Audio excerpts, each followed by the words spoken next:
మీకు ఆ విషయం చెప్తాను. వచ్చే నెల 7వ తారీఖు నుంచి జూలై 7 సోమవారం తొలేకాదశి మరుసటి రోజు ద్వాదశి నుంచి మనం 18 రోజులు కేవలం సాయంకాలం 7:30 నుంచి 8:30 వరకు 1 అవర్లో 18 చాప్టర్స్ భగవద్గీత ప్రతిరోజు సాయంకాలం పూట లైవ్ లో చెప్పబోతున్నాం అనమాట.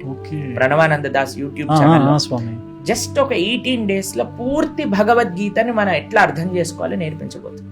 కాబట్టి సమయం ఉన్న వాళ్ళందరూ, ముఖ్యంగా యువతి యువకులందరూ కూడా చక్కగా ఈ ప్రోగ్రాంలో విన్నారనుకోండి, అసలు అరే జీవితం ఎప్పుడైపోతుందో తెలియదు కదా, అయిపోతున్నప్పుడు మనం అసలు ఎందుకు బ్రతకాలి, దేనికోసం మనం సమయం వేస్ట్ చేసేస్తున్నాం, దీన్ని మనం మంచిగా యూటిలైజ్ చేసుకోవాలి.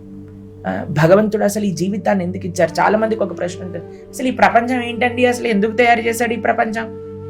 మేము కూడా చిన్నప్పుడు ఆలోచిస్తుండేవాళ్ళం అండి, ఏంటి అసలు ఈ ప్రపంచం ఏంటి, ఈ భూమి ఏంటి, మనిషి ఏంటి, ఈ కొట్లాడుకోవటాలు ఏంటి, బిల్డింగ్లు ఏంటి, కష్టపడటం ఏంటి, ఈ డబ్బులు ఏంటి, ఎందుకు ఈ జీవనం అంతా? వీటన్నిటికీ సమాధానం భగవద్గీతలో ఉంది. కాబట్టి 18 రోజులు కానీ మీరు అందరూ ప్రేక్షకులు అందరూ చక్కగా సమయం తీసుకొని మీ పిల్లలు, బంధు, మిత్ర, పరివారంతో చక్కగా శ్రవణం చేశారనుకోండి, అసలు సనాతన ధర్మం యొక్క బేసిక్స్ మొత్తం కూడా మనకు